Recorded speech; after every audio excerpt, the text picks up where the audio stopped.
ដើម្បីយើងបង្កើតបានបែបនេះជា PNG ក៏បានជា file JPEG ក៏បាននៅក្នុង iLab អញ្ចឹងយើងត្រូវការធ្វើម៉េចតោះយើងទៅមើលទាំងអស់គ្នាយើងមានផ្ទាំងសមួយអញ្ចឹងយើងចូលនៅក្នុង rectangle tool របស់យើង print ដោយប្រើ Alt ទាញវាឲ្យស្មើគ្នាprint វាបន្ថែមឲ្យវាតូចតបមកយើងដូរ color យើងដាក់ color ពណ៌ខៀវអញ្ចឹងចុច Alt បើយើងអូស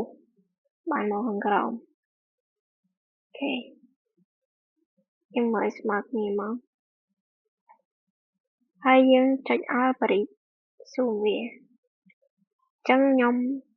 បរិចវារៀងធំតិចពោះវានៅបាតក្រោមបាននេះនៅខាងលើអញ្ចឹងយើងចុច shift ខាងលើនិងក្រោម rectangle របស់យើងដើម្បីបង្កើតវាជាក្របមួយយើងបានក្របមួយហើយយើងចូលនៅក្នុង object តបមកយើងអូសនេះរកពាក្យ delete ហើយយើងយក delete options តបមកនេះយកទី2អញ្ចឹងយើងយកទី2អញ្ចឹងក្នុង color របស់យើងតើយើងចង់បានប៉ុន្មានអញ្ចឹងយក40យើងចុច OK មួយមកវាអត់ទាន់ចេញណាអញ្ចឹងយើងត្រូវការនេះចុចរកពាក្យ blend tool ចុចលើវាមកហើយយើងคลิกទៅលើខាងលើមកคลิกចាំខាងក្រោមមកคลิกអូខេតោះមកយើងបានហើយបន្ទាប់ពីយើងបានហើយយើងចូលនៅក្នុងយើងចូលនៅក្នុង object ម្ដងទៀតយើងអូមើលពាក្យ envelope នេះហើយបន្ទាប់មកយើងចូលនេះពាក្យ make mix តបមក color roll ខ្ញុំយក4ហើយ color column ខ្ញុំយក5នេះ color 1 2 3 4 5ដល់ roll 1 2 3 4ចុច OK មួយ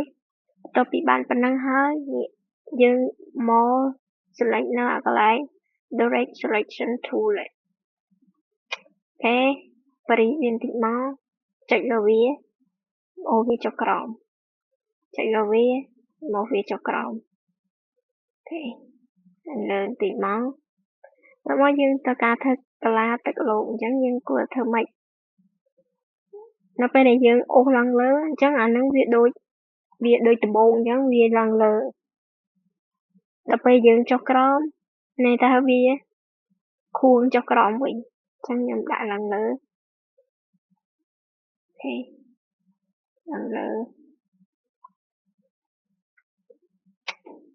ខួងចុះក្រោមអានេះក៏ខួងចុះក្រោមដែរ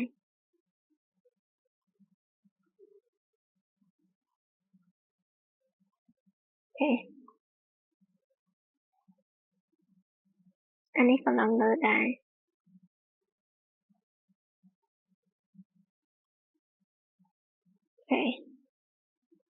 មើលទៅមិនដែររៀងចេះមក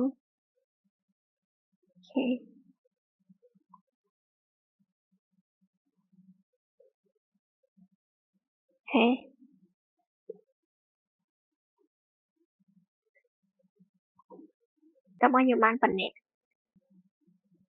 ស្រីថានេះចុចនេះคนละเรื่องผิดพวกแม่ร้านทวีเซอร์ซีគ្នា